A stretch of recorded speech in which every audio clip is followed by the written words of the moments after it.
Most professional players grew up playing various sports because they are athletic and have a competitive drive that does not require an off-season. Because their seasons are so distinct, many sportsmen played both football and baseball. Eventually, gamers must pick between the two.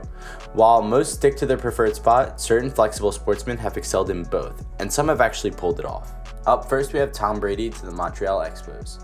Tom Brady was a great thrower in the NFL, but he could also catch in baseball. He was drafted by the Expos in the 18th round of the 1995 MLB draft, and he would have gone sooner if there hadn't been widespread suspicion he'd opt for football instead. He elected to play for football at Michigan, where he was the 7th string quarterback before starting in 1998. If he had the benefit of hindsight, it's safe to believe that he would have taken over some course. The NFL would be a very different place without 7-time Super Bowl winner. Up next, we have Brandon Weeden to the Yankees. His journey to becoming NFL first-round pick is worthy of a movie.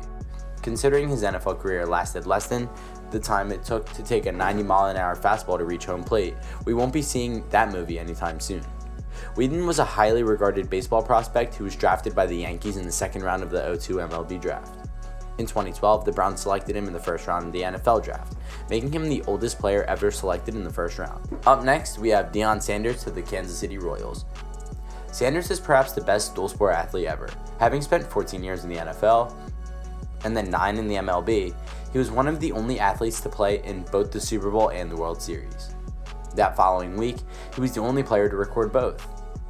The Kansas City Royals drafted him in the 6th round of 1985, but he chose to play football, baseball, and track at FSU.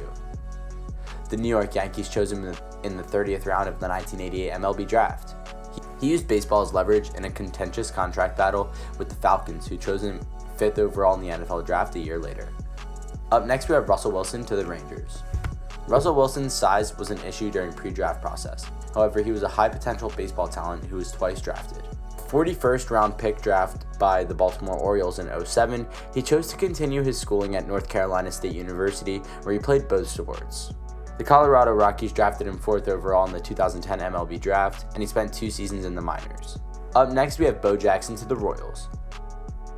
Bo Jackson is one of the few professional sportsmen that has Paul Bunyan-like reputations for extraordinary exploits. He was also one of the few guys that could play both baseball and football professionally. It's unclear why the Buccaneers didn't sign him after they forced him to forego his last college baseball season.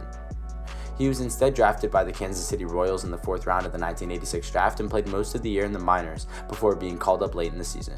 The following year, he signed a deal with the Oakland Raiders owner Al Davis to play both sports. Up next, we have Kyler Murray to the A's. As the only athlete ever drafted 1st overall in both sports, Kyler Murray made history after being selected by the Arizona Cardinals in the 1st round of the 2019 NFL Draft. He was a high prospect in the 2015 MLB Draft, but chose to stay at Texas A&M and play multiple sports before moving to Oklahoma. In the same way that Russell Wilson had limited questions, many critics believed Murray should continue with baseball. And finally, in the last spot, we have John Elway to the Yankees. The top overall pick in the NFL 1983 draft to the Baltimore Colts was John Elway, and he refused to play for them. Many forget that the Yankees drafted him in the 2nd round the year before. Elway used his baseball abilities to intimidate the Colts, threatening to leave football to join the Yankees if they took him first. In exchange for backup quarterback Mark Hefferman, offensive tackle Chris Hinson, who was drafted 3 picks after Elway, and a 1st-round pick in the 1984 draft, the Ravens had a deal quarterback Joe Flacco. Well guys, thank you so much for making it to the end of the video. Be sure to smash that like button, subscribe to our channel, and ring that notification bell so you never miss a video.